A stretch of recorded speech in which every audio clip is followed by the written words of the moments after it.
You're listening to Ask the Expert on Sprott Money News. Hello and welcome back to Ask the Expert here on Sprott Money News. I'm your host, Jeff Rutherford, and online today we have Mr. Jim Rogers. Jim Rogers is a critically acclaimed author, financial commentator, and successful international investor. He is frequently featured in such publications as the New York Times, Barron's, Forbes, the Wall Street Journal, and the Financial Times, and is a regular guest on television shows around the world. Mr. Rogers is a co-founder of the Quantum Fund, a global investment partnership. After electing to retire at the age of 37, Mr. Rogers has served as a professor of finance at Columbia University's School of Business and has written 4 books on investment, including Hot Commodities and Venture Capitalist and Investment Biker. Mr. Rogers also designed the widely followed Rogers Commodity Indices and travels the world highlighting the case for investment in commodities as an asset class. And with that, we'd like to welcome Mr. Jim Rogers. Good morning or good night, James. How are you doing today, sir? I'm delighted. It's actually morning here, Jeff, so it is. You're in the nighttime, I think, but I'm in the daytime. That's right. So, James, we have a number of questions here from our listeners, so let's get started here. We've been looking at what's been happening with gold over the last week or so, even last 2 weeks, and we've seen the price slide, we've seen it gone up. But the question is, what conditions would prompt you to sell your gold? Oh, to sell my gold? Well, gold is going to turn into a bubble eventually, and when it turns into a bubble, I hope I'm smart enough to sell it. On the other hand, on the downside, well, I'm not quite sure that I can think of anything that would cause me to sell my gold. If nothing else, it'll be for my children someday. Makes sense. Now, Jim, our next question is about coins, particularly bullion coins. And the question is, the U.S. Mint has been creating gold and silver eagle coins since 1986. Each coin is marked with a monetary value. The IRS currently regards gold eagles and silver eagles as an investment, which capital gains tax is paid when sold or spent. However, when the dollar revalues higher, a person does not have to pay capital gains tax on the dollar's increased value. Why does a person have to pay capital gains on gold eagles and silver eagles? That is an extremely good question. It's mainly because governments everywhere, including in the U.S., are desperate for money now. And I guess when they started this up back 30 years ago, they said, well, let's charge them for it. You and I would agree that he should not charge for it. But you tell the politicians, okay, I will have to confess that in the world, not just North America, we have a very, very serious dearth of decent politicians anymore. So the next question kind of correlates with that question, and it's kind of a second part to that. Can you suggest a future in which a person can buy goods and services directly with gold eagles and silver eagles without paying tax? Not in the U.S. No. If anything, the tax will go up. No, Jeffrey, the U.S. politicians are going to tax everything in sight, and I'm afraid the taxes are going to get worse.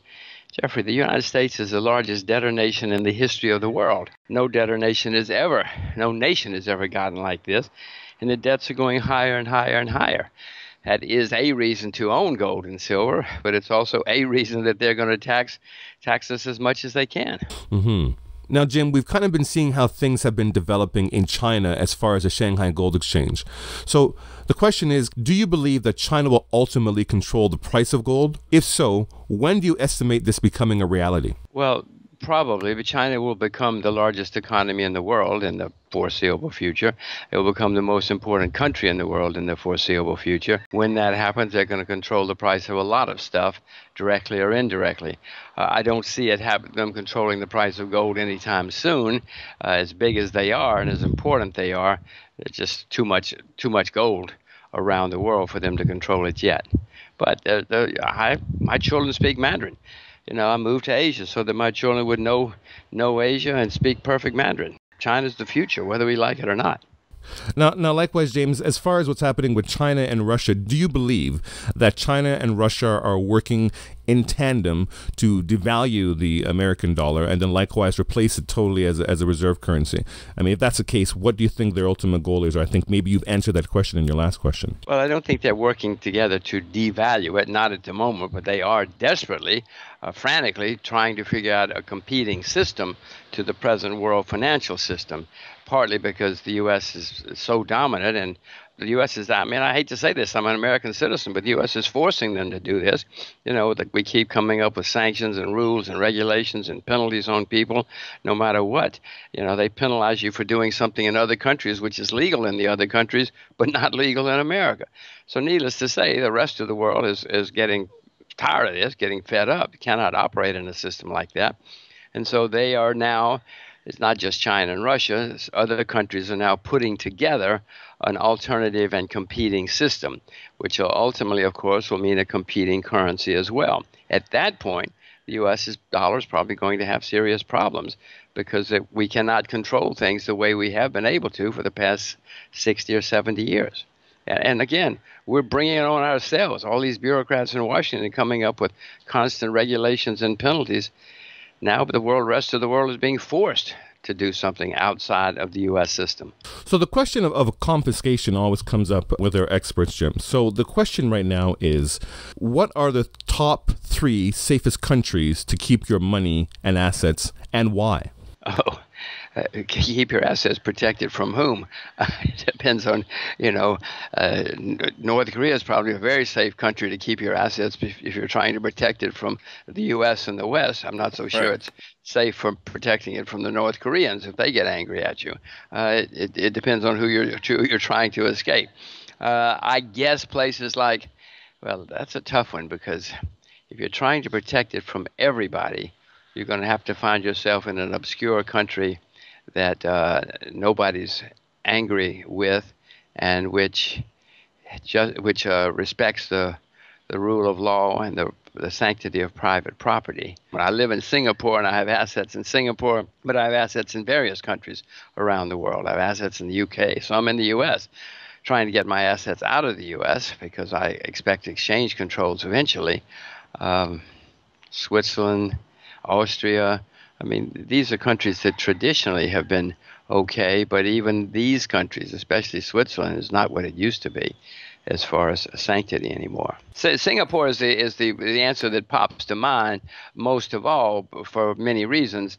The problem with that is that if the U.S. really comes after somebody, Singapore would probably cave to the U.S., depending on the circumstances. Right. Now, kind of, I guess, tying in with this as well, the next question is, what are the top 3 best currencies to hold in your asset portfolio? And likewise, this must be from one of our Canadian listeners, where does Canada fit into the above question? Well, I'll tell you my top 3 at the moment. My top 3 at the moment are the U.S. dollar, the Chinese renminbi, and the Hong Kong dollar.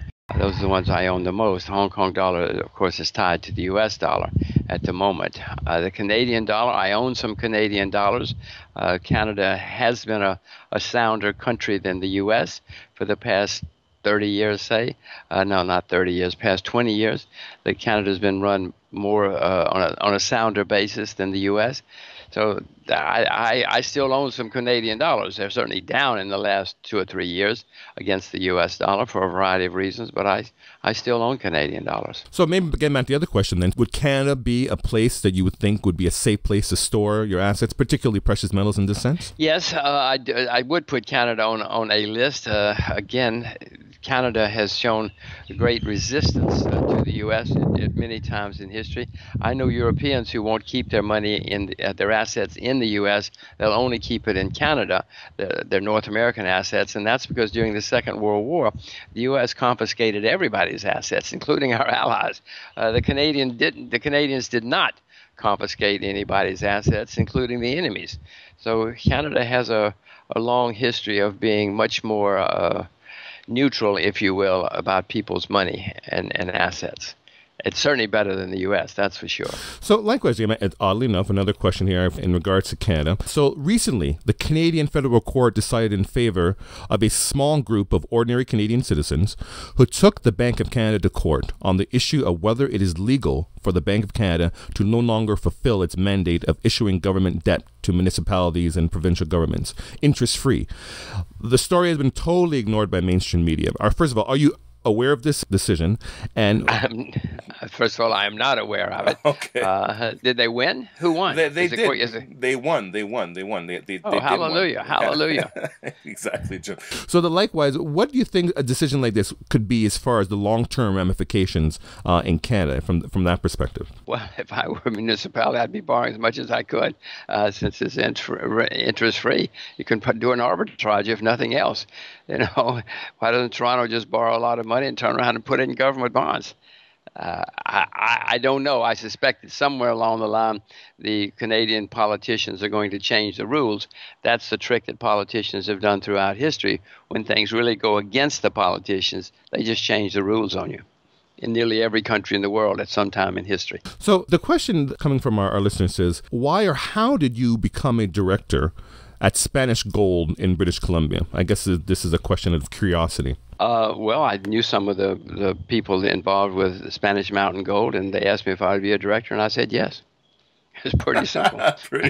I mean, Spanish Mountain Gold. I'm interested in gold. I don't own any gold mining shares, but I knew the people, and I was interested in them. I did enough homework to know that there's a lot of gold in the ground at Spanish Mountain Gold. I mean, they're not in operation, so it's just an asset that's in the ground, and someday, when gold becomes much more valuable, will undoubtedly come out of the ground. Well, Jim, we'd really like to thank you for joining us here on Ask the Expert this month. It's truly appreciated. My pleasure, Jeffrey. Thank you very much. And to our listeners, thank you for listening. This is Jeff Rutherford for Ask the Expert here on Sprott Money News. Have a great day.